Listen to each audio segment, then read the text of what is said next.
¿Puede una sola imagen capturar una vida entera? ¿O es, en cambio, una máscara perfecta, diseñada para ocultar todo lo que realmente importa? ¿Cuántos secretos, cuántas verdades no dichas se esconden detrás de una sonrisa congelada por el tiempo? Miramos las fotografías antiguas buscando la verdad, pero a menudo solo encontramos la historia que el fotógrafo quiso contar, una historia de perfección, de orden, de familias que encajan en el molde de su época. Miren detenidamente esta fotografía. Fue tomada en Barcelona, en el año 1905. A primera vista, es la imagen misma de la prosperidad de la Belle Époque. La familia Valcárcel, don Alejandro Valcárcel, el patriarca, con su postura rígida y su traje perfectamente cortado, un magnate textil cuya fortuna se construía sobre el ruido incesante de los telares. A su lado, su esposa, doña Inés, una belleza clásica, con la piel de porcelana y una mirada serena. Sus manos descansan delicadamente sobre los hombros de sus dos hijos, vestidos con trajes de marinero idénticos, sus rostros jóvenes e impasibles. Están en el gran salón de su casa en el Eixample, un palacio de arquitectura modernista,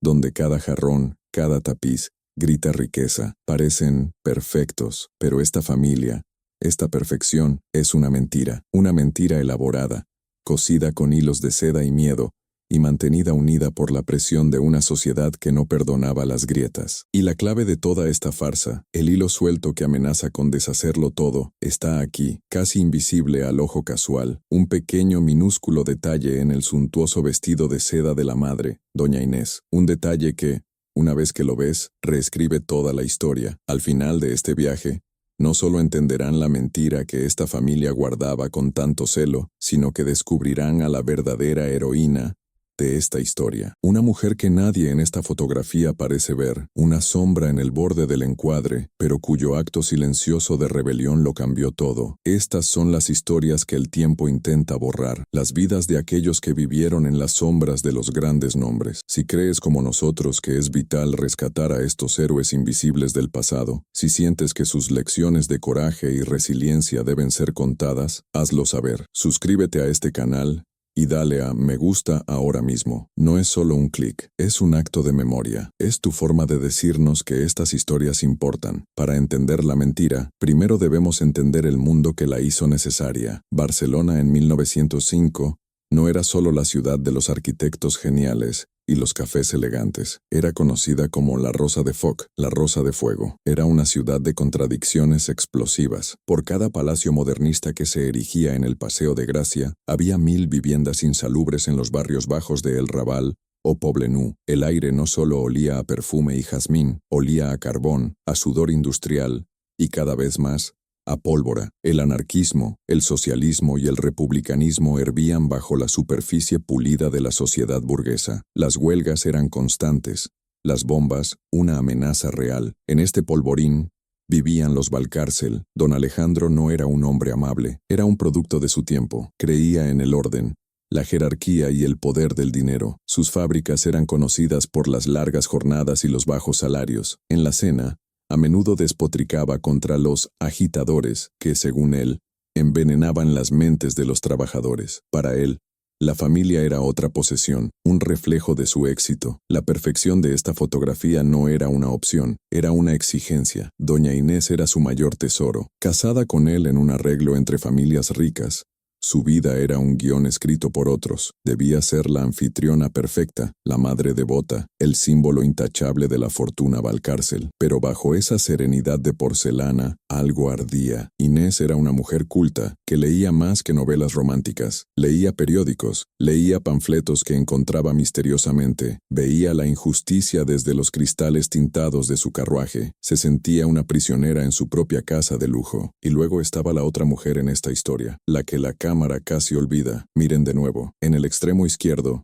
parcialmente oculta por la sombra de una pesada cortina de terciopelo, hay una figura. Apenas se distingue un brazo, la tela de un vestido simple, oscuro, de trabajo. Es una sombra en el umbral. Su nombre es Elisa. Elisa no era familia, no era una invitada, era la costurera personal de doña Inés, pero era mucho más que eso. Elisa era el puente entre los dos mundos de Barcelona. Vivía en el Raval, en un pequeño apartamento donde el sonido de los telares de la fábrica de don Alejandro era el ruido de fondo constante de su vida. Cada mañana, caminaba 2 horas desde la oscuridad y el hacinamiento de su barrio hasta la luz y el espacio de l'Eixample. Ella era invisible. Para don Alejandro, era solo la chica. Para los niños, una herramienta para arreglar sus ropas. Pero para doña Inés, Elisa se había convertido en algo más. Se había convertido en sus ojos y oídos. Elisa era quien entraba y salía por la puerta de servicio, quien oía las conversaciones en el mercado, quien sabía qué familias pasaban hambre, qué hombres habían sido arrestados en la última redada. Al principio,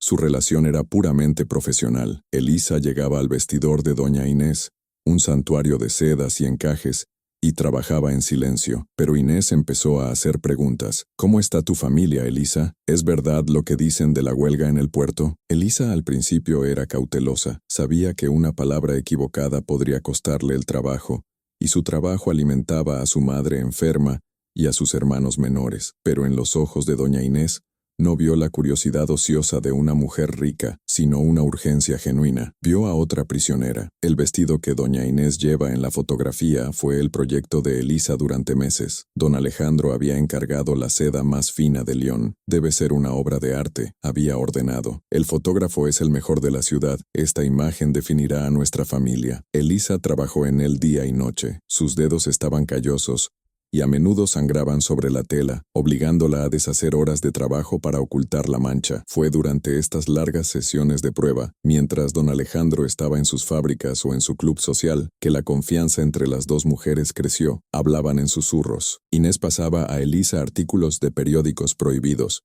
escondidos entre patrones de moda. Elisa le contaba las historias reales de las calles, y lentamente, un plan, una idea peligrosa, comenzó a formarse. Doña Inés, la esposa trofeo del magnate textil, había decidido hacer algo. Había decidido usar su posición, su dinero, para financiar en secreto a las familias de los huelguistas, para apoyar un pequeño periódico clandestino que exponía las condiciones de las fábricas. Y aquí es donde el vestido se convierte en el centro de todo. Unos días antes de la fotografía, el vestido estaba terminado. Era perfecto, pero doña Inés hizo una petición extraña. Elisa, dijo, su voz apenas un murmullo, necesito que añadas algo, algo pequeño, aquí en el puño. Le mostró un dibujo en un trozo de papel arrugado. No era un diseño de moda, no era un escudo familiar, era un símbolo simple, casi abstracto, una flor estilizada, pero con una espina particular, un símbolo que Elisa había visto antes, pintado toscamente en las paredes de El Raval, el símbolo de un pequeño círculo anarquista. Es un código, explicó Inés, su mano temblando. Es para la fotografía. La fotografía se publicará en las revistas sociales. Es una señal para mis contactos, una señal de que sigo aquí, de que la ayuda llegará. Elisa sintió que el suelo desaparecía bajo sus pies. Esto no era solo desobedecer a don Alejandro, esto era traición, esto era un delito. Si las descubrían, don Alejandro la destruiría, pero el Estado las encarcelaría. Miró a Inés, a esta mujer que lo tenía todo, y que estaba dispuesta a arriesgarlo todo, y luego pensó en su propia familia, en sus vecinos, en la injusticia que vivía cada día. Tomó el papel. Lo haré, señora, dijo, y así,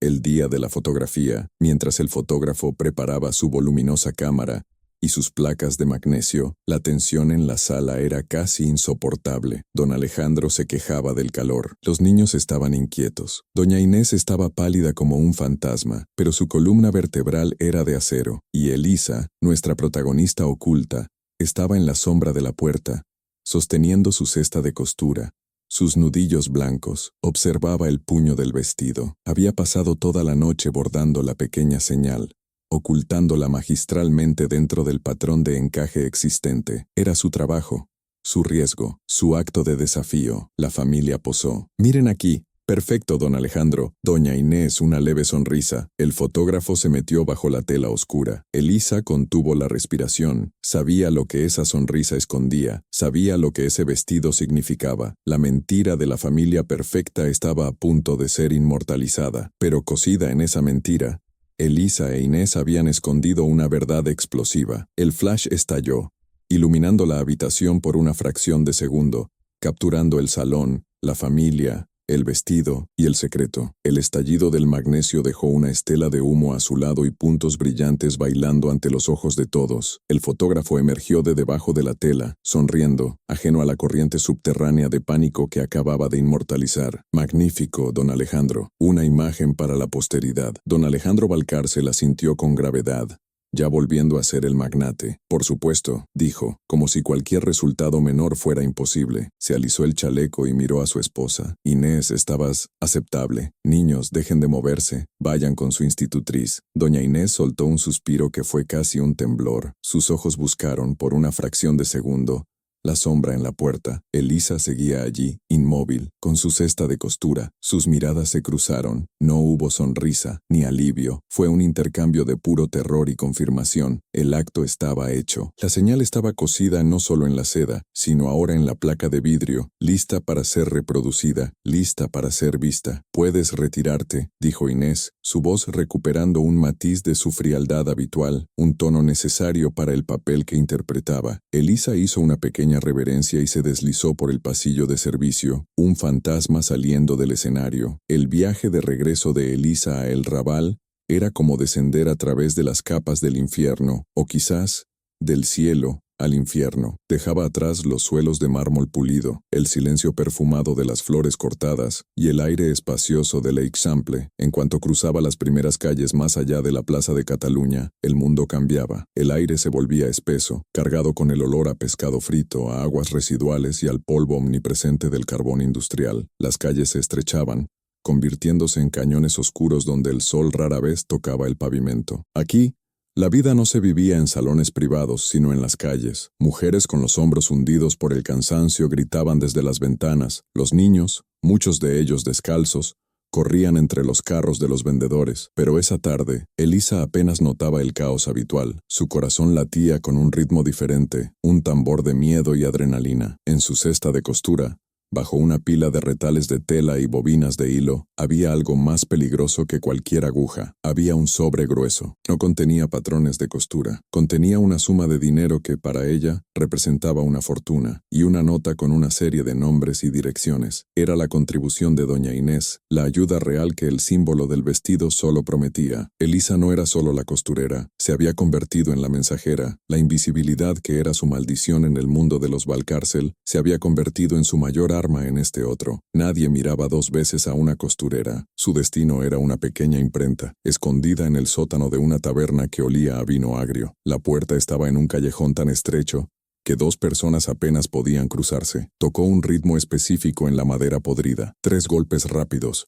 Una pausa. 2 más. La puerta se abrió con un chirrido, revelando a un hombre tan pálido como el papel con el que trabajaba. Se llamaba Martí. Martí era un hombre de palabras, no de acción. Llevaba gafas gruesas y sus manos estaban perpetuamente manchadas de tinta negra, como si llevara guantes de luto. Él era el cerebro detrás del periódico clandestino, La Chispa, el mismo que Inés ayudaba a financiar. «Llegas tarde», dijo Martí, su voz un susurro áspero. No la invitó a entrar, simplemente se hizo a un lado. El sótano era húmedo, y olía a tinta y a moho. A la luz de una única bombilla desnuda, se podía ver la prensa manual, una bestia de hierro que parecía dormir en la oscuridad. «El patrón estaba observando», dijo Elisa entregándole el sobre. Martí lo tomó rápidamente, sopesándolo en su mano manchada. No lo abrió, no delante de ella. La confianza era un lujo que nadie en ese sótano podía permitirse. «¿Y la otra tela?», preguntó él usando su código. Se refería a la señal, a la fotografía. «La tela ha sido cortada hoy», respondió Elisa. «El fotógrafo vino esta mañana.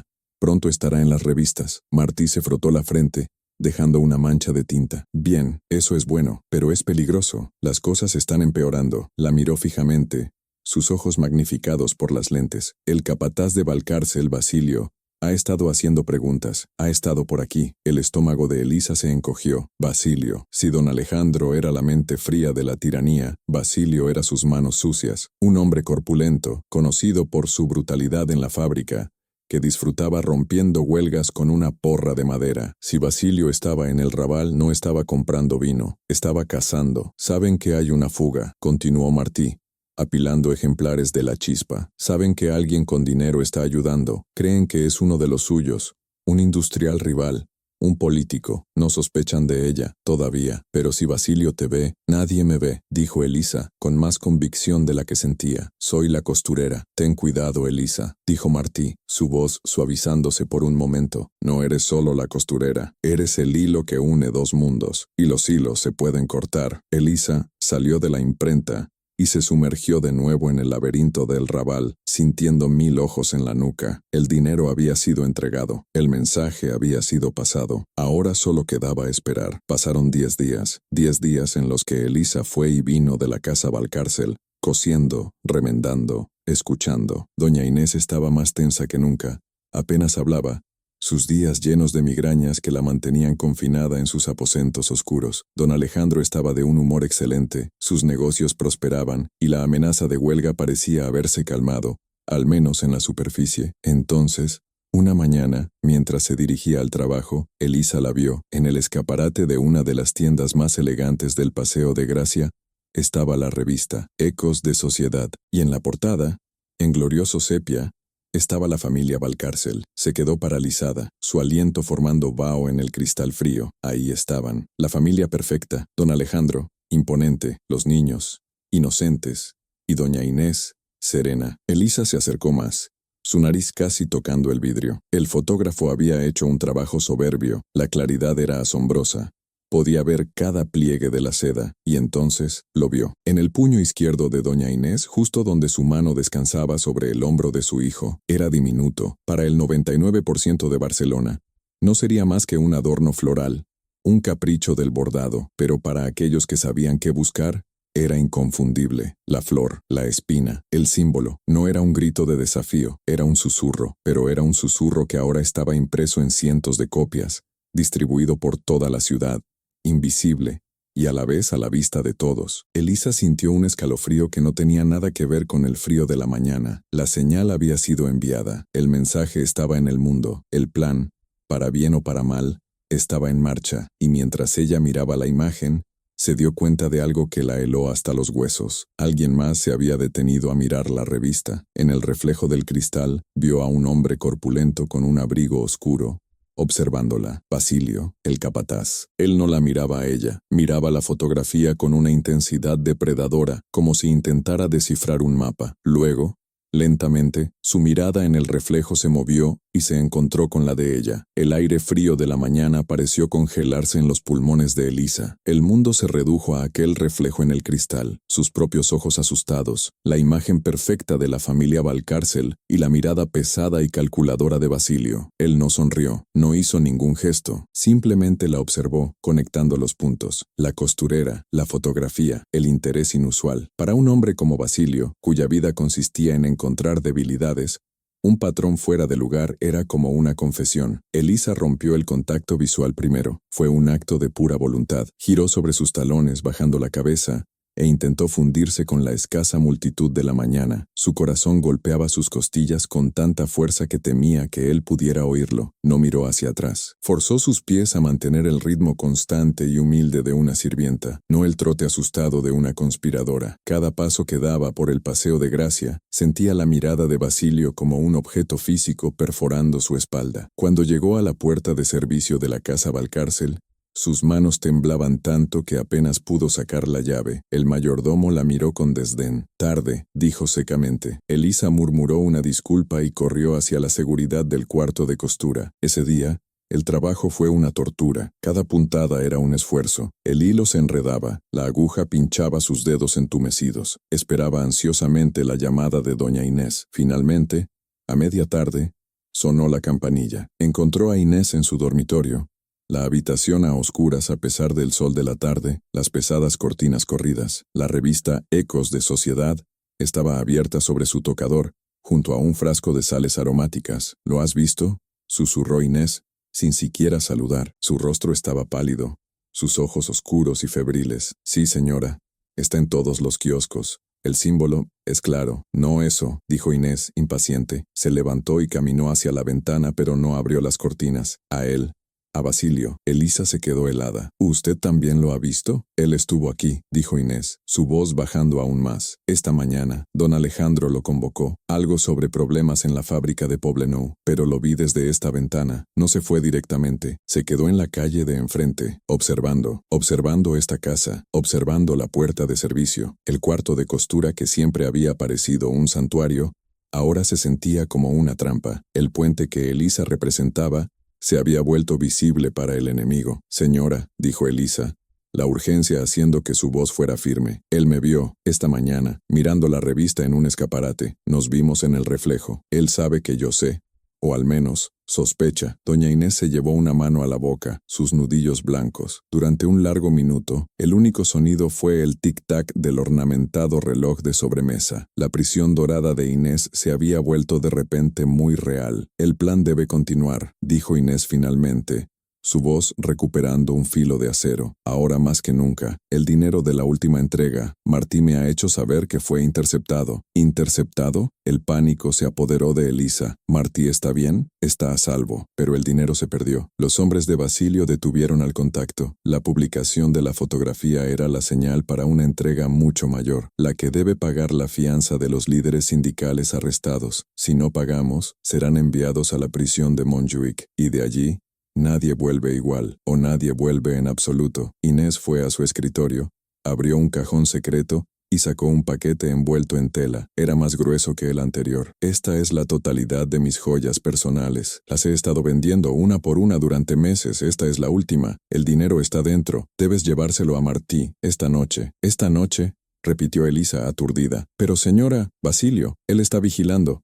Me seguirá, no te seguirá desde aquí, dijo Inés. Había un nuevo brillo en sus ojos, el brillo de un general, no de una víctima. Esta noche es la recepción del cónsul francés. Don Alejandro insiste en que vaya. Será la distracción perfecta. Él estará conmigo. Basilio estará en la fábrica, creyendo que estamos ocupados. Saldrás como siempre a tu hora habitual, pero no irás a casa. Irás directamente a la imprenta. Ve por las calles traseras, las más oscuras. Elisa asintió, su garganta seca. Tomó el paquete y lo escondió en los pliegues de su delantal. Era pesado, pesado por el oro, pesado por las vidas que dependían de él. Esa noche, la casa Valcárcel bullía de actividad. Los olores de la cocina, los gritos de la doncella principal, el sonido de don Alejandro gritando por sus gemelos. Elisa se deslizó por el caos como siempre.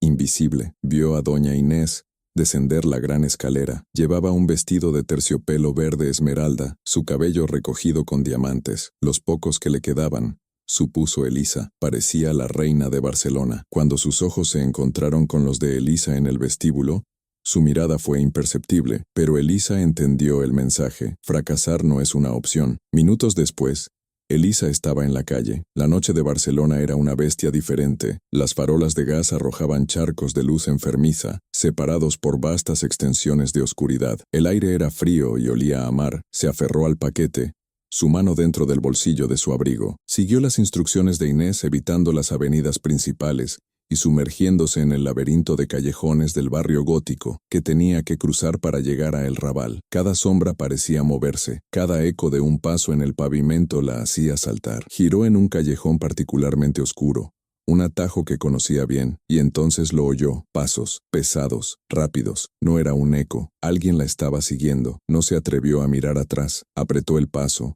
su corazón subiendo a su garganta. Los pasos detrás de ella también se aceleraron. Giró a la izquierda, luego a la derecha, tratando de perder a su perseguidor en el laberinto medieval. Pero él era implacable. De repente, una mano enorme la agarró por el hombro y la empujó contra una pared de piedra húmeda. El paquete de dinero cayó de su bolsillo y golpeó el suelo adoquinado con un ruido sordo. ¿A dónde vas con tanta prisa, pequeña rata de costura? La luz de una farola lejana iluminó su rostro. No era Basilio. Era alguien peor. Era uno de los matones conocidos de Basilio, un rompehuelgas llamado El Cuchillo, famoso por su crueldad y su afición por las navajas. Él vio el paquete en el suelo. Se agachó lentamente para recogerlo, una sonrisa horrible torciendo su rostro. Vaya, vaya, ¿qué tenemos aquí? Un pequeño regalo regalo del patrón para sus amigos sucios? Elisa estaba paralizada por el terror, pero entonces la imagen de Martí, pálido en su sótano, y la mirada de acero de doña Inés le vinieron a la mente, el dinero de la fianza, las vidas de esos hombres. Mientras el matón se inclinaba, con la guardia baja por su codicia, Elisa hizo lo único que podía, agarró su cesta de costura,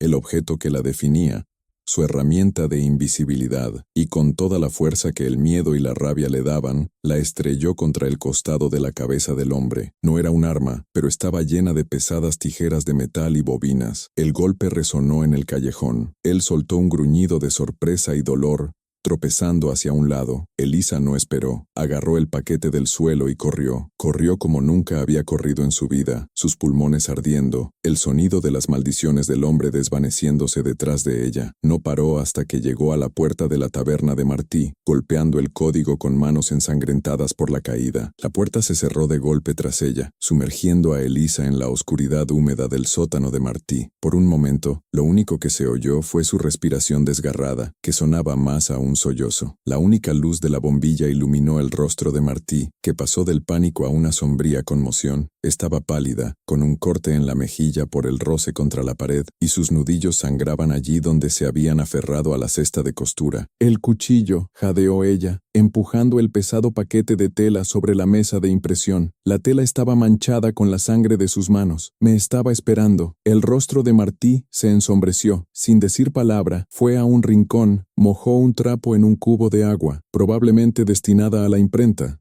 no a la higiene, y se lo tendió. «Saben que eres tú», dijo, su voz desprovista de toda emoción. Era una simple declaración de hechos. Desenrolló la tela. El dinero estaba allí. «Lo has hecho bien, Elisa. No ha sido bien», susurró ella, limpiando la sangre y la suciedad. El escozor la hizo retroceder. «Casi me mata. Y tú casi lo matas a él. Por lo que parece», dijo Martí, mirando sus manos. Por primera vez, la miró no como a una mensajera, sino como a una de ellos. «Has cruzado una línea, Elisa. Ya no eres la chica invisible». Le tendió un pequeño frasco de yodo. «Ponte esto. Di que te caíste en la oscuridad. Di que te intentaron robar tu salario. Di la verdad, pero hazla pequeña. Hazla una historia de pobreza, no de revolución. Esas las creen siempre». Martí aseguró el dinero. «Con esto podemos sacar a los hombres. El periódico de mañana será explosivo. Tu fotografía ha dado sus frutos. Has dado esperanza a la gente». Elisa solo sintió el frío de las piedras del callejón. «La esperanza se siente muy parecida al miedo», murmuró. Salió de la imprenta, una hora más tarde de lo habitual, sintiéndose como si tuviera 100 años. Al día siguiente, volver a la casa Valcárcel fue el acto más difícil de su vida. Se había vendado la mano torpemente y se había puesto polvo de arroz sobre el corte de la mejilla, pero el daño era visible. Como Martí había predicho, la historia de un intento de robo en el Raval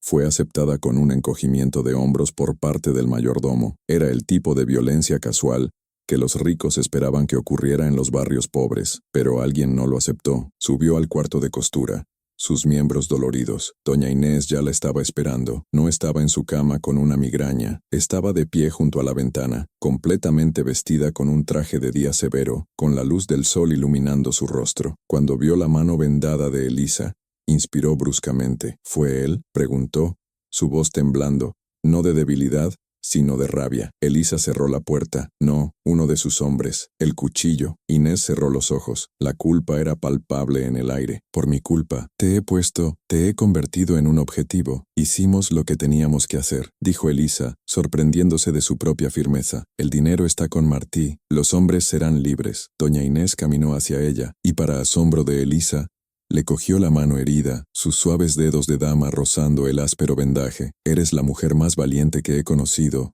Elisa, más valiente que yo. Usted arriesga más», dijo Elisa. «Usted arriesga esto», e hizo un gesto hacia la opulenta habitación. «Yo solo arriesgo mi vida». Ambas mujeres entendieron la ironía de esa declaración. Se quedaron en silencio, la conspiración crepitando entre ellas. Una alianza forjada a través de la seda, la tinta y ahora la sangre. «Mi marido está furioso esta mañana», dijo Inés soltando su mano. «No por ti.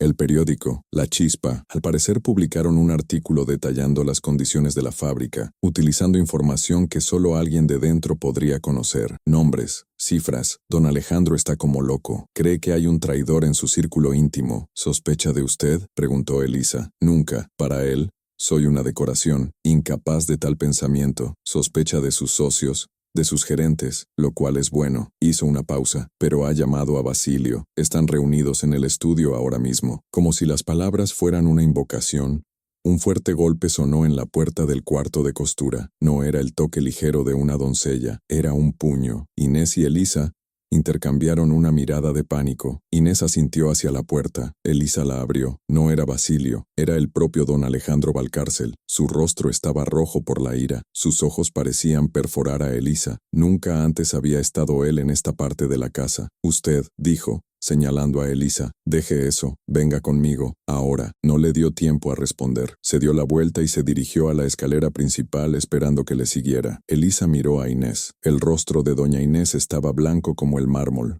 Su máscara de porcelana finalmente rota por el miedo puro. Elisa siguió a don Alejandro. Cada paso en la alfombra de felpa parecía un paso hacia el cadalso. El corazón le decía que corriera, pero sus pies la obedecían. La condujo no al estudio, sino al gran salón. El mismo salón de la fotografía. Estaba oscuro, las cortinas echadas. De pie, junto a la chimenea, había dos hombres. Uno era Basilio, con una sonrisa torva en su rostro. El otro era el matón de la noche anterior, el cuchillo. Llevaba un vendaje sucio en el costado de la cabeza, exactamente donde Elisa lo había golpeado con su cesta. ¿La reconoce?, gruñó don Alejandro a el cuchillo. El matón miró a Elisa, sus ojos llenos de odio. Sí, patrón, esa es. La vi merodeando por la fábrica, y anoche me atacó cuando la interrogué, como una bestia salvaje. Elisa se quedó sin aliento. Era una trampa. Eso es mentira, gritó, su voz sorprendentemente fuerte en la sala silenciosa. ¿Mentira?, intervino Basilio,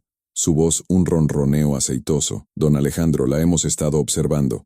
Hace preguntas. Se reúne con anarquistas conocidos en el Raval. La vimos con Martí, el impresor. Se volvió hacia don Alejandro. Y esta mañana, después de la publicación de ese artículo, encontramos esto escondido en el cuarto de servicio. Basilio metió la mano en el bolsillo y arrojó algo sobre la mesa de caoba. No era dinero, no eran joyas, era un ejemplar del periódico La Chispa, y junto a él, un pequeño trozo de seda, un retal del mismo material caro del vestido de doña Inés. Es una espía, dijo Basilio, su voz resonando con triunfo. Ha estado robando sus secretos, don Alejandro. Y probablemente su dinero, todo por sus sucios amigos anarquistas. Ella es la traidora en su casa. El silencio en el gran salón era tan pesado y espeso como el terciopelo de las cortinas. El aire, antes cargado de ira, ahora estaba cargado de veneno. La acusación de Basilio, ella es la traidora, quedó suspendida, una sentencia de muerte en el aire opulento. Don Alejandro Valcárcel miró fijamente a Elisa.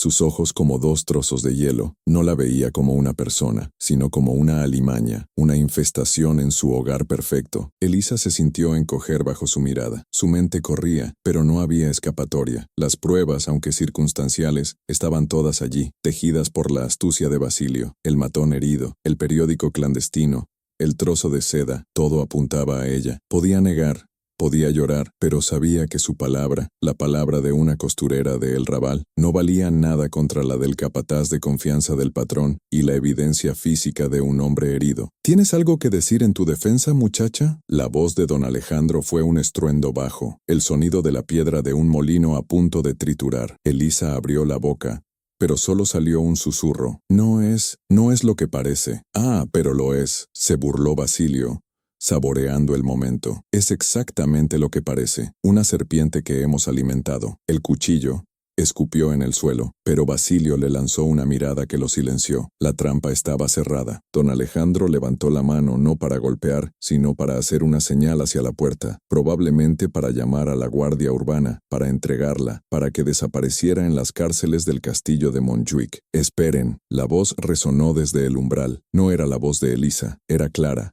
alta y llena de una autoridad que nadie en esa habitación, salvo su marido, le había oído usar jamás. Doña Inés Valcárcel, Entró en el salón. Ya no era la mujer pálida y asustada de la habitación de arriba. Su rostro seguía siendo de porcelana, pero ahora era una máscara de ira helada. Cruzó la habitación, sus pasos silenciosos sobre la alfombra persa, y se detuvo no junto a su marido, sino en el centro de la confrontación, entre Elisa y sus acusadores. Miró los objetos sobre la mesa, el periódico, el retal de seda. Luego miró a Basilio y al matón, con un desdén tan profundo que era casi un acto de violencia. «¿Y esta es la gran traición que has descubierto, Basilio?», dijo Inés. Su voz cortante, un hombre con un golpe en la cabeza y un trozo de tela. Basilio, por primera vez, pareció vacilar. «Señora, con el debido respeto, la evidencia es clara». Ella se reunía con los impresores. ¿El artículo? Inés lo interrumpió. «¿Te sorprende que las condiciones de tu fábrica sean noticia, Basilio? Quizás si pasaras menos tiempo actuando como un detective de novela barata y más tiempo asegurándote de que los hombres no sean tratados como animales, no habría artículos de los que preocuparse». Don Alejandro la miraba estupefacto. «Inés, ¿qué estás haciendo? Esta mujer es una espía». Inés se volvió hacia su marido, y aquí Elisa vio el verdadero coraje, el coraje de una mujer que iba a quemar su propia prisión hasta los cimientos. «No, Alejandro, no es una espía», dijo Inés, su voz bajando a un tono íntimo y devastador. «Es una víctima, mi víctima». El salón quedó en un silencio sepulcral. Basilio frunció el ceño, confundido. Alejandro la miraba sin comprender. «Tú no entiendes nada, ¿verdad?», continuó Inés, ahora hablando solo con su marido. «Ves política, ves anarquía, eres tan ciego, crees que tu mundo gira en torno a tus fábricas. ¿Nunca te preguntaste por qué tu esposa perfecta necesitaba tanto la ayuda de su costurera? ¿Por qué pasaban tanto tiempo juntas? ¿Por qué ella hacía recados por mí?». Se acercó a la mesa y cogió el trozo de seda. «Basilio tiene razón en una cosa. Esta tela es la prueba, pero no es prueba de la traición de Elisa, es prueba de la mía». Alejandro palideció. ¿De qué estás hablando, Inés?» Inés se volvió hacia Elisa, y sus ojos transmitieron una disculpa que abarcaba 1.000.000 de palabras. Y luego se volvió hacia su marido y soltó la bomba. «Elisa no estaba llevando dinero a los anarquistas, Alejandro. Me estaba ayudando a pagar un chantaje». El aire salió de la habitación. El cuchillo pareció confundido, pero Basilio comprendió al instante que había perdido el control de la narrativa. «¿Chantaje?», repitió Alejandro, la palabra ahogada. «Sí», dijo Inés, fría como el acero. «Un error de mi pasado, de antes de ti. Un hombre que creía que merecía dinero por su silencio. Elisa era mi única amiga, la única en la que podía confiar. Ella era mi mensajera. Ella llevaba el dinero». Miró al matón. «Este hombre, supongo que es parte de esa pandilla, intentó robarle el pago. Ella solo se defendió. Era una mentira brillante, una mentira tan perfecta, tan personal y tan vergonzosa que tenía que ser verdad. Era una mentira que salvaba a Elisa de la traición al Estado, pero condenaba a Inés a la traición de su matrimonio». Inés había mirado el tablero de ajedrez y, para salvar a su peón, había sacrificado a su propia reina. Don Alejandro Valcárcel miró a su esposa, la mujer que había visto como una posesión perfecta, y por primera vez vio a una extraña. La humillación en su rostro fue terrible de ver. La idea de que su esposa tuviera un pasado, un secreto, era peor para él que una docena de huelgas de fábricas. Su honor estaba manchado. Se volvió hacia Basilio. Su rabia, ahora redirigida, era volcánica. «Saca a esta cosa de mi casa», ladró, señalando a el cuchillo. «Y tú, Basilio, has terminado aquí. Vuelve a la fábrica. Si vuelves a poner un pie en mi casa sin ser llamado, haré que te despidan.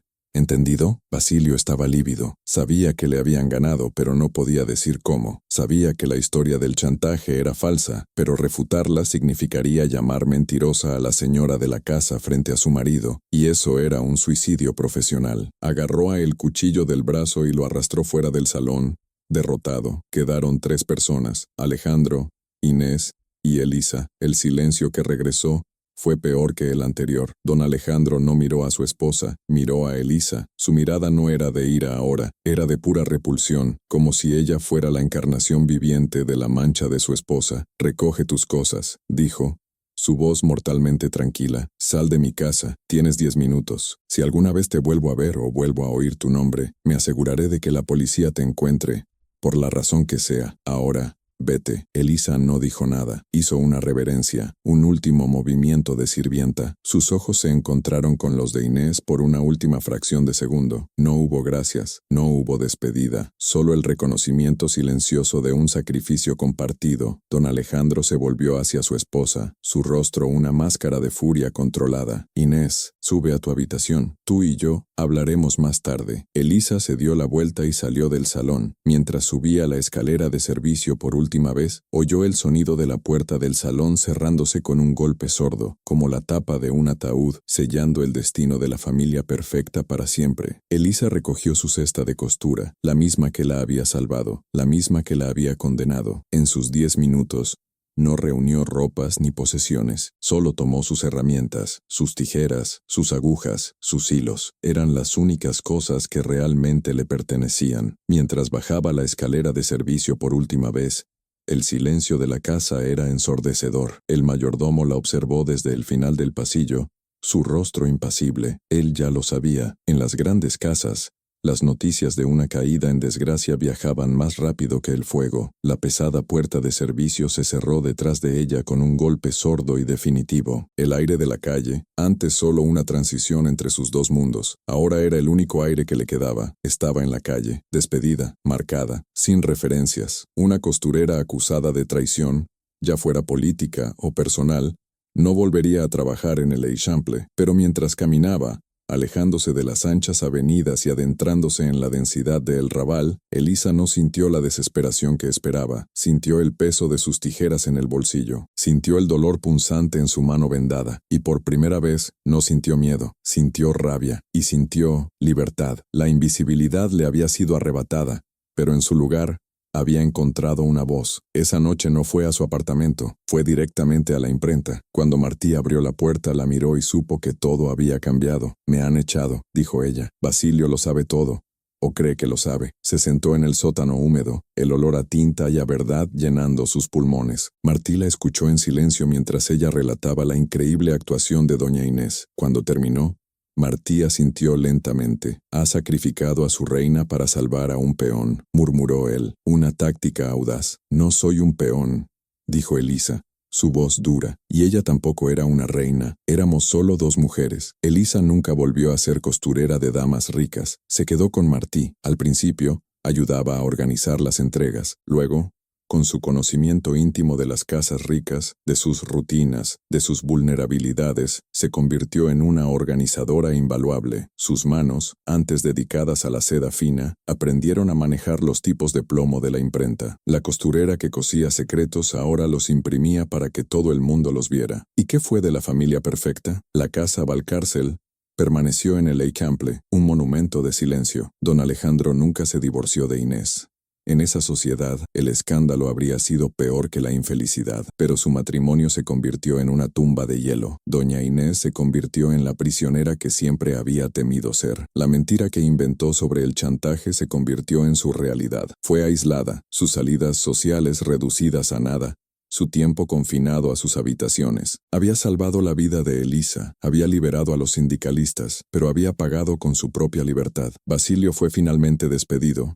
Meses después, cuando don Alejandro ya no pudo soportar mirar a los ojos al hombre que había presenciado la humillación de su esposa. Y así volvemos a esta fotografía, a la familia perfecta, congelada en sepia en 1905. Mírenla ahora. ¿Ven lo mismo que vieron al principio? Ya no vemos perfección. Vemos a un tirano ignorante, a niños utilizados como accesorios, y vemos a una mujer, doña Inés, con una valentía desesperada en sus ojos serenos. Pero lo más importante es lo que vemos en su vestido, ese pequeño, minúsculo detalle, el símbolo cosido en el puño. Ya no es solo un código anarquista, es el testamento de una alianza imposible. Es el punto exacto donde dos mundos chocaron, el mundo de la seda y el mundo del sudor, unidos por el hilo de una costurera invisible. La fotografía no mintió del todo. Capturó un secreto, no el secreto de don Alejandro, sino el de Inés y Elisa. Demostró que la verdadera historia no estaba en el centro del encuadre, sino oculta a plena vista, en la costura misma de la mentira. La historia de Elisa e Inés es un poderoso recordatorio. Nos enseña que el coraje no siempre grita, a veces susurra desde las sombras. Nos muestra que los verdaderos héroes son a menudo aquellos a quienes la historia ha decidido ignorar, aquellos que realizan sus actos de desafío no con ejércitos, sino con una aguja, un hilo o una palabra de verdad, dicha en el momento justo. Y ahora, me gustaría hacerte algunas preguntas para que reflexiones. Primero, ¿cuántas veces en tu vida has juzgado una situación basándote en una fotografía perfecta, ignorando las verdades ocultas que podrían estar cosidas en los bordes? Segundo, ¿qué significa el verdadero sacrificio? ¿Es el gran gesto público de Doña Inés? ¿O los miles de actos silenciosos y peligrosos de Elisa? Y tercero, ¿quiénes son las Elisas en tu mundo? Esas personas aparentemente invisibles cuyo trabajo y coraje silencioso mantienen unido el tejido de tu comunidad. Si has llegado hasta el final de esta historia y has comprendido el poder oculto en los detalles, por favor, comenta la palabra clave secreta, costura. Es nuestra señal para saber que valoras estas historias de héroes invisibles. Y si crees que el legado de Elisa e Inés merece ser compartido. Si quieres ayudarnos a seguir desenterrando estas verdades ocultas, por favor, suscríbete a este canal, dale a me gusta a este vídeo, compártelo con alguien que necesite recordar el poder del coraje silencioso y activa las notificaciones. Gracias por ver.